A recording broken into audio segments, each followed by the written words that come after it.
And welcome back to the Press Star Podcast. I'm your host Vic, aka Mr. Never Chillin', and this is episode number 55. And of course, I'm joined by my co-host Lunatic Oblivion. Hey guys, welcome back. It's been a fun August, hasn't it? Got some new games coming out, some interesting ones this week. So, Vic, what have you been playing this week?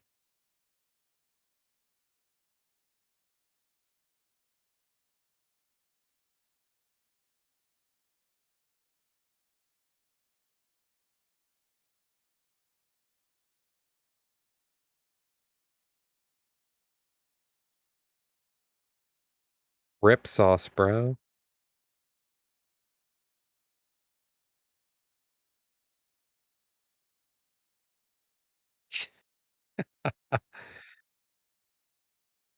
My man's tested and ready.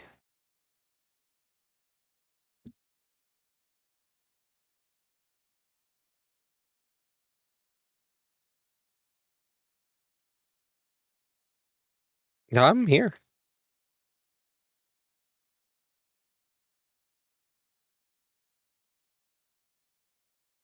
Just set your mic in Discord or in OBS. Hit the gear in OBS and set the mic. Properties. Check 1 2 1 2. Much better. Think we should be good. Think we should be good here. All right, yeah, but Professionalism. yeah, we're doing great this week. But hey, appreciate it, Nightmare.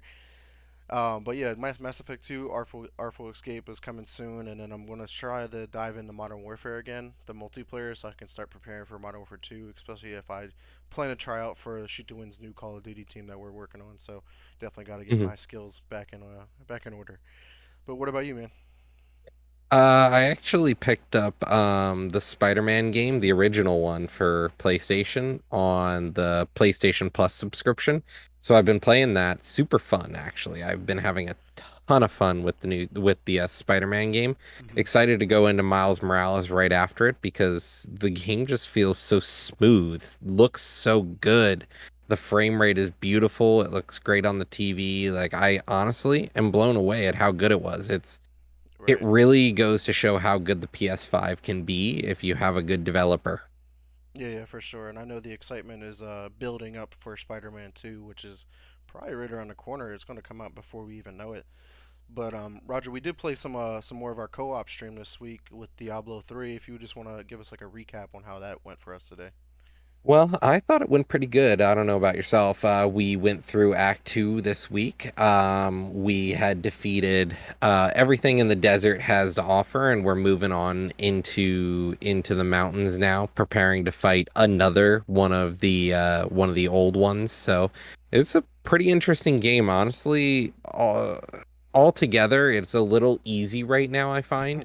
And I know Nightmare Gore would has some stuff to say about that personally, and it's just we're gonna keep we're it's gonna be easy for a while until we get closer to the end of the game. Then the difficulty will definitely ramp up, and it's not gonna feel as silly where, we were playing around for a little bit there before stream started, and we went into the arena, and it was you, me, and Nightmare Gore, and I was one-shotting both of you, and I was like, well, this is just stupid. Yeah, it's insane. Like we were going to bosses and just almost insta killing bosses that should take a lot longer, and we're just like we were killing people faster than their dialogue could even finish. Like that's how fast we were killing people, and Yeah, I was dude just was like, like, "You will not." And I was like, "I won't what, bro?" yeah. So it's definitely kind of silly, and I would just wish that there was like a difficulty slider or something to choose that because the scaling for the four-player co-op in this is not good at all. Like that's probably one of its Well, biggest it's weaknesses. gonna get it's gonna get more difficult as we get to the end of the game because they slowly add in mechanics. Because if they threw everything right away, it'd be a pretty difficult game because the end of the game is gonna actually get pretty rough, especially with enemies that have things spawning on the ground, explosions all around us, fighting magical or rare enemies. And we're also playing seasonal as well, so there are seasonal modifiers that also do affect the game. Okay. Yeah, maybe that's what it is. It's just too easy. I just feel like we need more of a Mhm. challenge. I shouldn't have to wait till the end of the game to feel challenged in a game. I want to have like somewhat of a challenge throughout the way. Like right now, the game feels like what I did with Tunic when I put it on the I cannot die mode. Mhm. That's how it feels like. There's no death. There's no challenge. Like I'm just like, all right, cool. I can do whatever I want whenever I want. Like we can all go off on our own and kill enemies without any Yep. problems. So it's just like, And and as what Nightmare Gore says, we did choose seasonal, and that was kind of because there are mechanics every season that we can do, and we want to get to that end game content to play it. hmm So it does make it a little easier, I guess, to get through the game. right, right. Well, So, enough of us. What's coming out this week, man? okay, so we got a lot of game releases this week, as well as some that came out last week, were pretty exciting. So August is going to be a packed month. We've got MultiVersus officially releasing. That releases on August 15th, which is tomorrow. We've got Blossom Tales 2, The Minotaur Prince. That releases on August 16th. We've got Roller Drome, which releases on the 16th. Kirby's Dream Buffet, which is, I believe, both mobile and Switch. It's a free to play game, so it is on the store for free, I believe, there. That releases on the 17th. We've got a side scrolling golfing game called Curse to Golf. That releases on the 18th. We've got RPG Time, The Legend of Right, Themezia, and We Are OFK. They all release on the 18th. And then finally, to round out the week on Friday, we have Madden releasing for 2023. Yeah, so the only game here that I'm excited for outside of multiverses would be Madden. Just the yearly release of Madden, and this one actually looks pretty cool with the new updated like Mhm. gameplay features and graphically it just keeps looking more and more realistic. They keep adding more sweat, it just makes it look like I'm watching the guys out there. But yeah, other than that, to me there's not much really going on here. Curse to Golf seems kind of interesting, being a side-scrolling golf game. But Roller Drome, it's a PlayStation exclusive, so and a PC. But I probably won't check it out, even though it just seems okay. But nothing big this week for me. Yeah. But what about you? Any of these stand out, or you plan on giving it a try? Kirby's Dream Buffet was the only thing that I thought about trying. It's kind of like Fall Guys, but with Kirby. So it's a rush to the end of the level, and it's whoever collects enough stuff, the most stuff along the way, while also making it to the end first. So it looks interesting. I'm excited to try Multiverses and for have it to finally release, as a full game. Seems pretty cool to me. And we also have the Marshmallow known as King in our Discord channel right now, talking about multiverses and the news that's coming up next week, which we'll actually cover in a few minutes here. Yes, sir. But enough of the game releases. We got a little bit going on in the industry. Actually, some stuff that could be pretty dramatic, honestly. But we're gonna start off pretty light here with the first part. Breaking Bad, obviously the well-known TV series, had a game adaptation in the works, early stages, but then canceled. It just wasn't meeting the standards and expectations that the developer and the creators wanted. So they were just like, we're just gonna cut it. So that would have been an interesting game that would have came out. But speaking about shows, Netflix, right? Their data goes to show that less than 1% of their subscribers play their games that are on their service.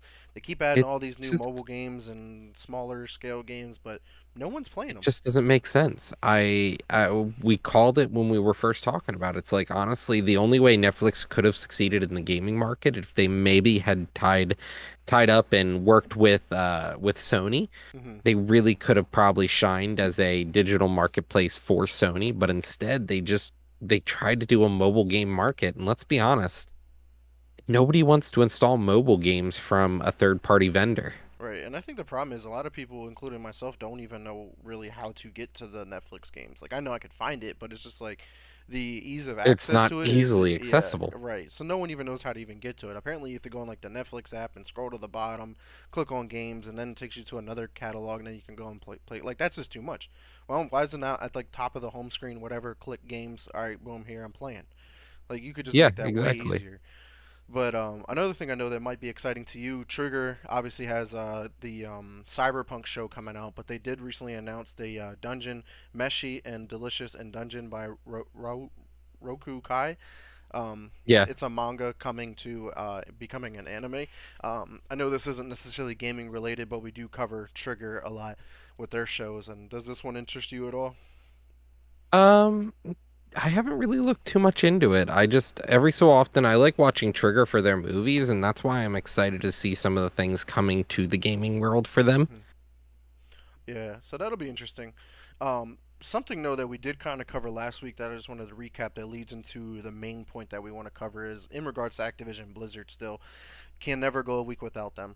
PlayStation claimed that Call of Duty cannot be competed with, while Xbox claimed that Activision Blizzard has no must-have games.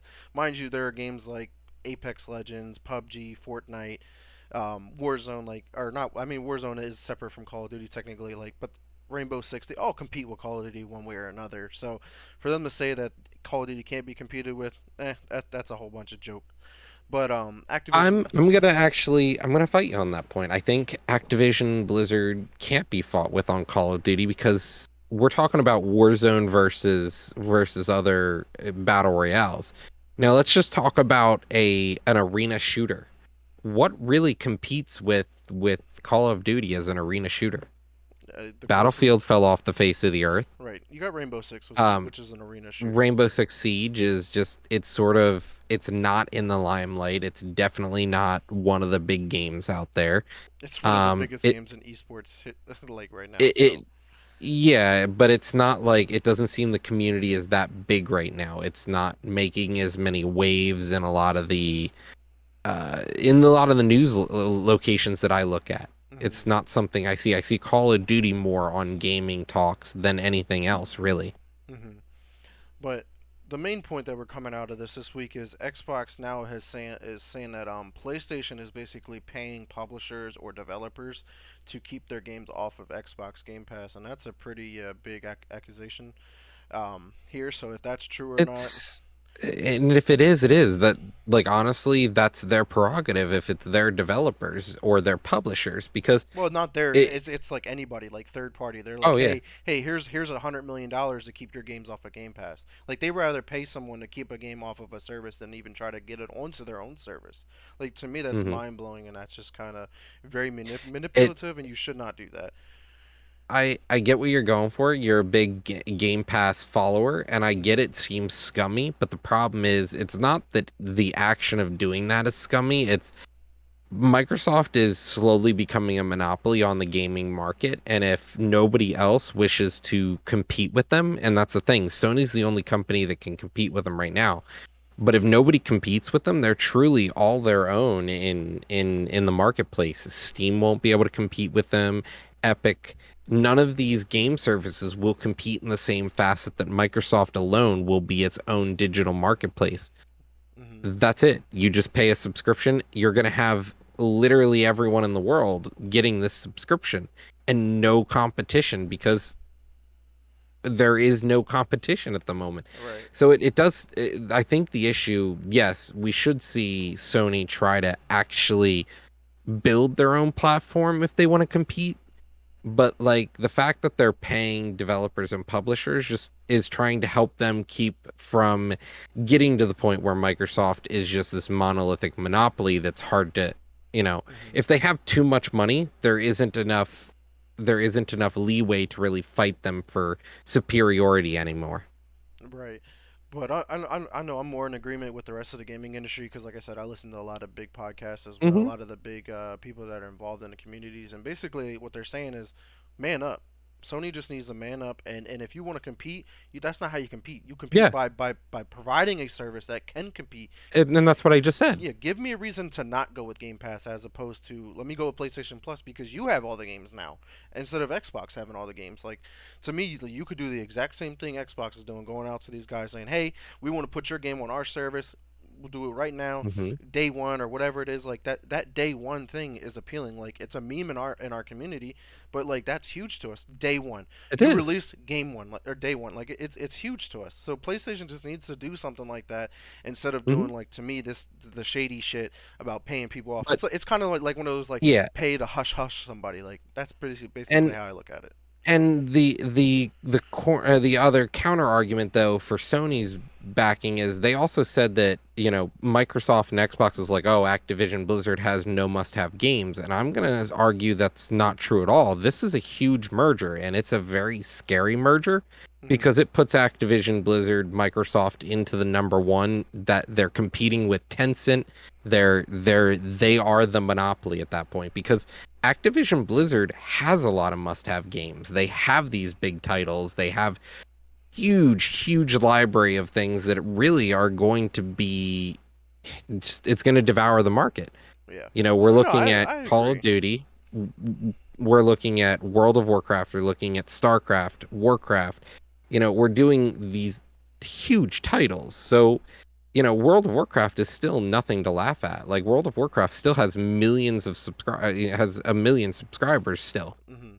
And the biggest thing though to take away from this though is these Call of Duty is not gonna go exclusive to Xbox. They've already come out and said it. They said No. Call of Duty will stay multi-platform because we would actually probably lose money if we made it an exclusive because we know how many PlayStation users there are out there. Like that's you're taking away from those, so they're not gonna change those. So I don't know what Sony's making a big deal about. Like PlayStation still gets the exclusive rights to all of Call of Duty content anyway, like for the next couple of years because of the pre-existing contracts and stuff. So they're going to get like the Yeah. marketing and the 30 days before Xbox kind of thing. So it's like you're already paying But for that stuff. Now but Xbox wants it back. but the problem is like if Microsoft owns Activision Blizzard, they could literally just lapse on those contracts and not honor them and just pay the penalty.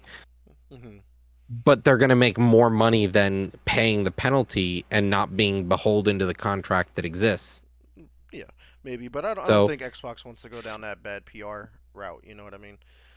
I I mean, don't think for they. them, the Xbox community is going to be just as good PR saying, "Hey, we decided to renege on this contract and just say we're going to give it to everyone." So, yeah, we're going to give it to Xbox day one. We're gonna cancel our contract with Sony, and you know, the PlayStation fanboys are going to be upset, but there's just as many Xbox fanboys who are going to be happy. Right. So it's not like a bad publicity stunt because it's going to be in nets and balances.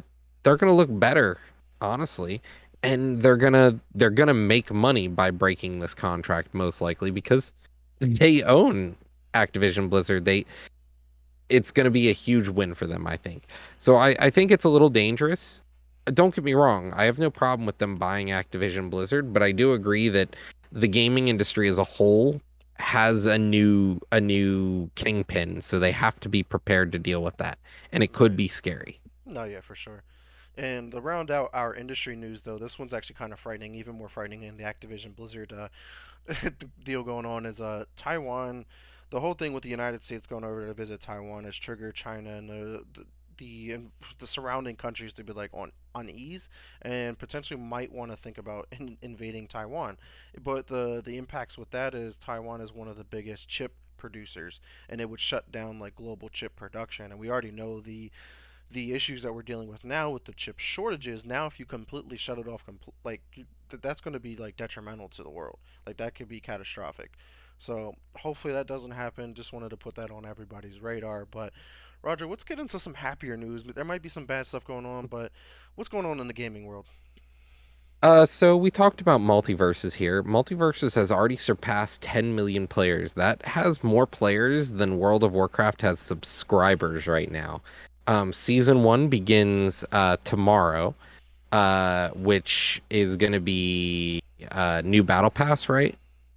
Yeah, the first Is the battle battle pass. pass? Yep, Yeah, the the battle first pass. battle pass comes out with it. They're gonna also be releasing a new mode, Classic Arcade and Ranked.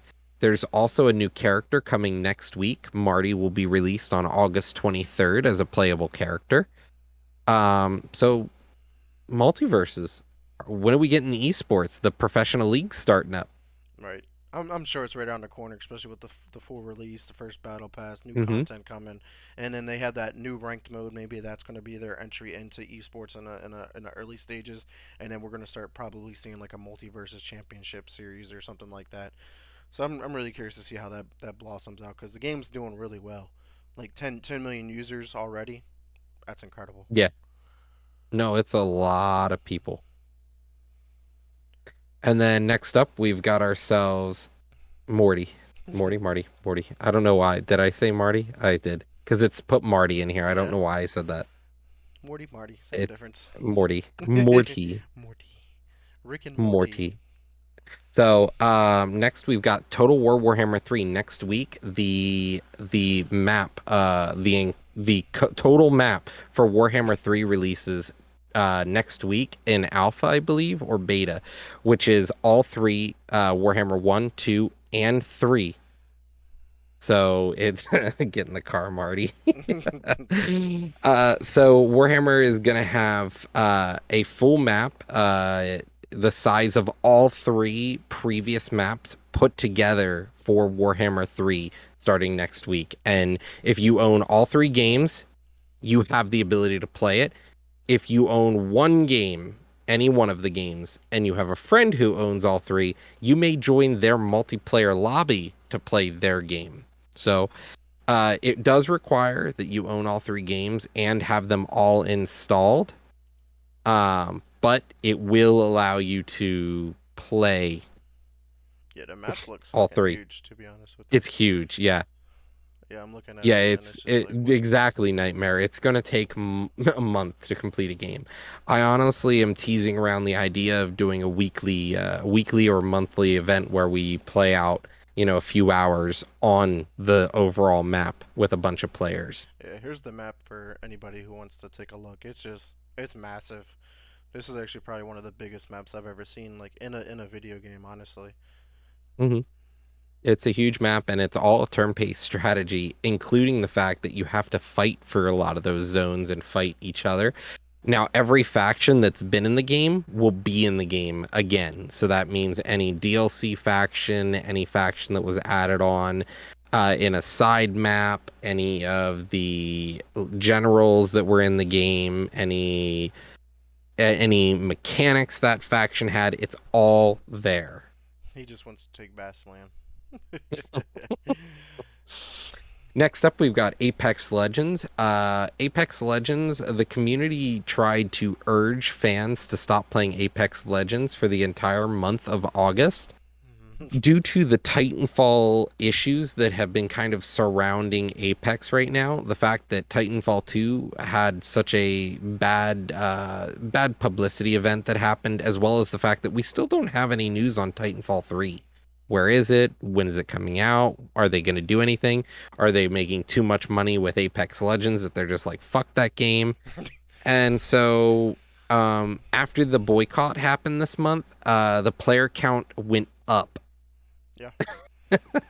So quite the opposite happened. Over 510,000 current players on Steam alone, whereas the previous record for previous months were 411,000 concurrent players. Yeah, almost added 100,000 people. That's incredible. Yeah, a Apex just keeps boycott getting added players. right. The game just keeps getting bigger and bigger. Like Apex alone is just a very successful game in general, but I do see the frustration. Like if you're a Titanfall fan, like hey, where's Titanfall 3? Where's anything in Titanfall? I mean, obviously we know Apex is in the Titanfall universe, so it'll be interesting to see. But we do know that there's an Apex Legends like single player game in the works, so like that's even more of like one of those like punch in the face. Like we want Titanfall 3, we don't want an Apex story mode game, but hey, it could turn out to be pretty good. No, definitely. And then the next thing we've got here is Tiny Tina's. Tiny Tina's has a new DLC. It's Another out one. now. It's called, yeah, another one. It's crazy. We actually have a ton of DLC for this game. Tiny Tina's now has the Shattering Spectroglass DLC with a new dungeon and a new class that's currently available. It's called the Bright Color. I believe Blight Color is it, not Bright. The Blight Collar is the new class. It is a plague spreading an elemental damage sort of hero that their passive or their active feats are status effects. They drop a totem or they drop a whirlwind of plague that attacks people. So it looks a little interesting here. It's kind of like an alchemist class. Um, but next we've got Fall Guys. There's a new event out this week, and I think it continues on through the next few weeks. There's a Sonic the Hedgehog event, so gotta go fast. Get your skins and levels right now. You can play Right. on new Sonic themed levels. Right, and we kind of covered that in a leak, and here we are. Leak came hmm true, so here it is. Go enjoy it. Fall Guys is still a fun game that you can hop in and hop out at any time. Next up, we've got Call of Duty news, Modern Warfare 2. We've got showcased two new maps that were showcased. We've got Farm and Marina Bay Grand Prix. Yeah, they both look really So good. They both they got me look really hyped. really fucking good. Yeah, I'm actually really excited to try them. right between like the atmosphere and just the very attention to detail, like in those videos when they were showcasing the map, like they're so worried about the detail of the map. They were worried about like how much shrub was there, like trees and bushes and shit, because some people, if it's Well, too much, they can hide in, kind yeah, of, where like if it's not enough, then it's like it doesn't really look overgrown or it doesn't look like natural and stuff. So it's definitely a balance to have. definitely. That was my thought as well. Because when they were talking about it, they're like, if we have too much shrub, people are just going to camp in these corners. If we don't have enough shrub, people aren't going to come out to these remote areas. They're not going to want to fight here because honestly, there's no reason to fight here. You're Hmm. just going to end up getting killed a bunch. Right. So it's pretty cool to see that they're worried about even small details like that that could be overlooked. Definitely.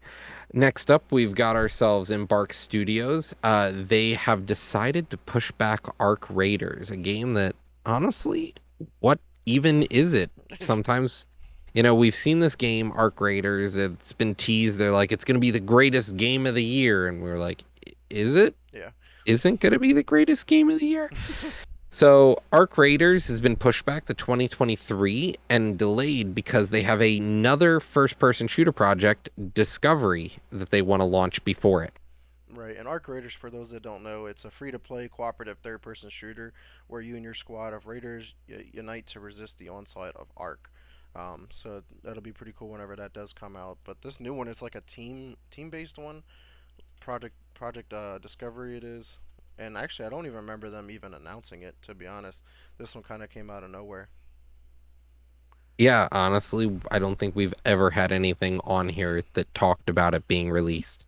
So, next up, we've got Marvel Midnight Suns, is also delayed, but we don't have a date for this one. So it could still be this year. It may not. It may be next year. We don't know when it's going to release at this point. Right. It's just they wanted to polish the game, so it's delayed till further notice. Right, and it was supposed to come out in October, so I mean, it could still come out in December December or or November, who yeah, knows? because they're just But delaying it to polish it. So like, it could be a lot that needs to be polished, or it could just be a certain area of the game. Who knows? like, hey, we don't feel like we're ready to release it on that day, but maybe it'll be a few days later, maybe it'll be a week later, a month later, 2 months later, a year later, who knows? But next up we've got Nightingale, the game that's kind of like the it fills that sort of niche that we're looking for lately, that sandbox niche. The But survival crafting game. yeah, and so this survival crafting game is also going to be it's based on that sort of fairy and folklore and Grimm's tales sort of. It's like a steampunk kind of Yeah, setting. it is being pushed back until 2023. So The that setting, also got delayed. yeah, the setting is a rich gas lamp Victorian fantasy, is how they described it. And then we also got Hogwarts Legacy. This has been delayed until February 2023. So we are definitely seeing a lot of things pushed back and not going to be released this year that we're planning to be. So Hmm. we'll see what happens. Right, and I'm all for with delays now, man. Like, delay the game as much as possible because we don't need obviously another Cyberpunk coming out where there's just bombarded with issues and bugs and just problematics. So it'd be pretty cool just to keep delaying these games because all of these games I'm excited for. I don't know about your excitement, but like Midnight Suns, that one seems really exciting. Nightingale will be something different to check out. Hogwarts Legacy, that I mean, we haven't had a really good Harry Potter game in. I can't tell you when. So I'm really excited for these. I just want them to come out and be good, be enjoyable. Yeah, no, I 100% agree. So, like, if you need more time to publish it or polish it, go for it. Honestly, to me, it's just like I definitely don't want to see a bad game come out. Like Call to the Lamb, for example, that took, we knew about it for years, but it took Hmm. forever to come out, and it came out this month. I played it all last week. It's a fucking awesome game, and I'm glad they took as long as they did. And I hope that people will continue to be They'll take their time with games. They care more about the community, the development of the game, as opposed to what we've been getting lately, which is we have a deadline, we got to get the game out. Right. Next up, we've got Matrix. A new game has been announced for the Matrix series.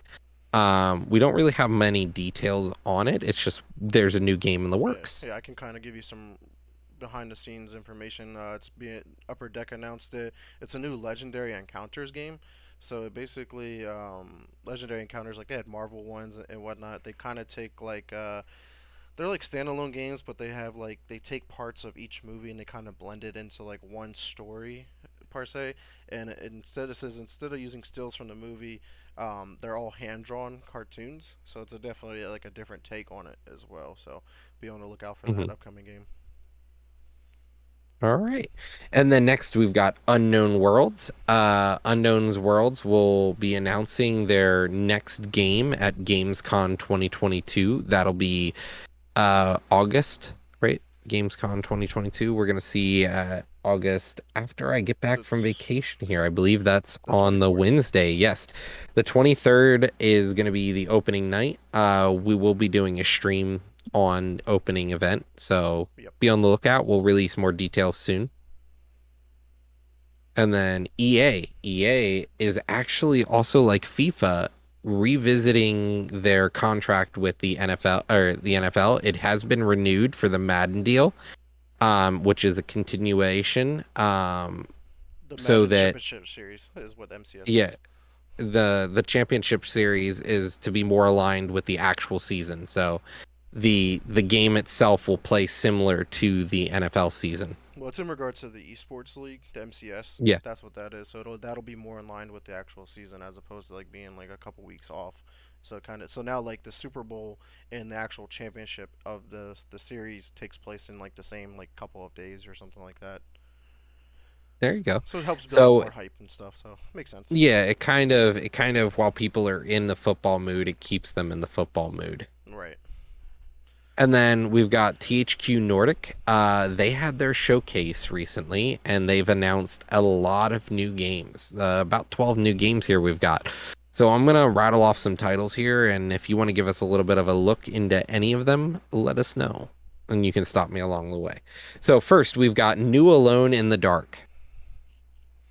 We've got Tempest Rising, Recreation, Space for Sale, Destroy All Humans 2 Reprobed, Gothic Remake, Jagged Alliance 3, Outcast 2, Knights of Honor 2, SpongeBob SquarePants The Cosmic Shape, The Valiant, and Way of the Hunter. So we've got 12 new games. Make sure if you haven't seen the THQ Nordic showcase to go take a look at it because you'll be able to see some of those trailers then. Yeah, there's a link there that has everything that was showcased at the showcase. But Recreation looks pretty cool. It's like a racing game, and it almost gives me like the Need for Speed but meets Burnout kind of racer. Hmm. Um, the new Alone in the Dark game seems pretty cool. It has like that dark setting. Space for Sale seems very interesting. I don't even know what to take with that one. Obviously, Destroy All Humans 2. That's just the remake of that game. Just some more gameplay. And Outcast 2 looks pretty interesting too. I just like the sci-fi settings of a lot of these, but I know like that Knight of Honor 2 might be up your alley because you get to command your armies across Europe in this new gameplay trailer. So maybe that's like a Yeah. strategy game, I think. Knights of Honor 2 Sovereign looks really good. It is going to be a strategy style game. It's going to essentially be a compete something to compete with the whole Europa or Crusader Kings style game. Mm-hmm. It takes place in the medieval era. It's across all of Europe, it looks like, which looks pretty cool. Mm-hmm. But it looks exciting. Yeah, Tempest Rising is also another. It's a real-time strategy game utilizing next-gen graphics and RPG elements, and you take up the arms in the war between the GDF and Tempest Royal Dynasty. That one looks pretty cool. It's like a futuristic military strategy game. It seems like I'm not too big in The strategy though. Valiant, the Valiant looks pretty cool. That's Mm-hmm. going to be a It's going to be a smaller scale squad-based strategy game for Mm-hmm. medieval gameplay. So it'll be more like playing Total War Warhammer, but with small squads instead of full-on armies. Right. And then there's also a co-op mode as well, which looks pretty cool to me. Like to be able to play a strategy game like this in co-op Mm-hmm. would be pretty cool. And then the SpongeBob one, the Cosmic Shake, it's a 3D platformer set in this, obviously the SpongeBob universe, so it looks pretty cool. I mean, even the past couple SpongeBob games have been pretty enjoyable and pretty good. I mean, Yeah, comparing and it's them a and stuff. 3D platformer and not just like a side scroller either. Right. So that's pretty cool. So THQ, I actually completely forgot about this event, and I was scrolling through Twitter. I was like, oh yeah, shit, we gotta cover That it. We did gotta cover happen. this. So yeah, man. What else? We got last but not least. Last but not least, here we've got PlayStation. We have no Xbox news this week. I know Other it than breaks their my heart. feud with Sony, it Microsoft didn't need to do anything this week. They're winning. They're winning right now, and honestly, it's everyone else's chance to take the title. PlayStation decides that they're going to be launching a new PlayStation Games on PC webpage. So they are going to now try to push their model like Microsoft to compete because at this point if you don't have your first person party publishers on PC, it's a whole market you're just giving up at this point. Console sales mean nothing because you don't need to you're losing money selling these consoles. So there's really no point because people want to play their games on PC nowadays. So you've got to publish to the PC. So they've decided that's the way they're going to also be moving. So be on the lookout. PlayStation games on PC will now start to be rebranded. Maybe we'll see an app or a store of some sort so that you can better get to your games without having to go through Steam, through Epic, Hmm. through EA, any of that. And then they also confirmed Uncharted Legacy Collection will be coming to PC in 2022. So before the end of the year, you will be able to see Uncharted, the entire collection on PC, Which is big. I mean, which is, that's one of yeah, it's huge. PlayStation's like corner That's their pieces. flagship. Yeah, That's literally their flagship, in my opinion. That is, it's like if the Master Chief Collection when that came to PC. Honestly. yeah. We only ever had one PC game for Halo, and then when the rest of them came to, came to the computer, it was insane. It was revolutionizing, really. It reinvigorated the series. Right. All right, Vic, what do we got for gaming rumors? Stuff that may or may not be happening. Yeah, so not much to go on this week, but this one was kind of interesting. Obviously, Resident Evil has been really successful the past couple of years, whether it's Resident Evil 7 and 8, their new TV show on Netflix, which is a highlight for Netflix for once. But there's been some leaks in regards to Resident Evil 9, and it's apparently going to be called Resident Evil Apocalypse. And they're saying that this could be the scariest game in the entire franchise due to the claustrophobic caves, shacks, and rivers that you'll be fighting and navigating in, along with the very, very, very creepy and detailed monsters and enemies that you're going to be engaging with. And it's supposed to be set during like the ninth moon phase, whatever that could be. I'm not really big into the whole lore and whatnot with Resident Evil, but seems pretty sick. I still got to check out 7 and 8 before I can even get to 9. So, are you excited for Resident Evil 9, Roger? Honestly, I haven't even played the past two Resident Evils, and I Okay, want so you're to. you're in It's the just same boat as something me that then. Yeah. yeah, like I've never played Village or Biohazard. Yeah. Yeah. Yep. So I've never played the last two, and I'm actually kind of sad I haven't. So there, we had an event last week as well. Evo, they're like the fighting championship series, and they were kind of like showcasing different games or teasing some stuff.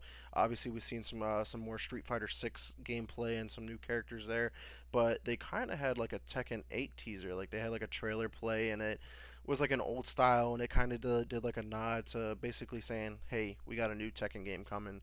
So maybe we'll see an official announcement soon in the next couple of weeks. But one rumor that shook up the gaming industry, I know it was on every podcast that I listened to. It was all over like IGN and whatnot. So basically, Elden Ring was rumored to either be coming to Xbox Game Pass or at least coming to Xbox Cloud Gaming because it apparently like popped up on Cloud Gaming and they were like, "Oh, it's coming." So basically, like if you owned it digitally or whatever, you could play it on the cloud wherever you wanted to. So if that comes to Game Pass or even cloud gaming, that's going to be huge because we know the success behind this. But it may have been debunked. Microsoft is trying to downplay and saying, "Oh, that's not a thing," blah blah blah. But it kind of has to be maybe a thing if it already appeared on there. So it could happen. Don't keep your hopes up though, but that could be something that we could see in the next couple of months. But yeah, man. Any last comments or remarks before we close out this week's episode? No, it's been a quiet week, and glad everyone could join us today for the co-op stream as well as for the Press Start podcast live. We will be continuing into next week. No co-op stream, but the podcast will still be on, correct? Potentially, it's still up in the air, so definitely stay tuned to our social media for any updates. I have a wedding to go to that day, so I've got to see if I can either do it before or after the wedding. Same. I will also be at a wedding, but in California. Yeah, so I might be able to wing it or make it work, but we'll see. But we definitely still have our ranked Valorant session tomorrow, even though Lunatic will not be there. I'm kind of putting together a ragtag team and trying to make something happen and to see if we can shake up the chemistry a little bit. But Roger, where can we find you at? Hey, if you want to find me, I am on Twitter at Lunatic Oblivion, and I'm on Twitch at Lunatic_Oblivion. And of course, you could check me out at Mr. Never Chillin underscore at Twitter, and then on Xbox is X Never Space Chillin. You want a game party up, hit me up on there. Facebook is Vic Brubacher. Questions, concerns, you want to come on the show, hit me up there. And of course, I got my Twitch at twitch.tv/ Mr. Never Chillin, where I'm going to be streaming like single player games so I can get some content for my esports organization I'm a part of for Shoot to Win. And I should be playing the Artful Escape soon, so be on the lookout for that. But we want to thank everyone again. But until next time, peace.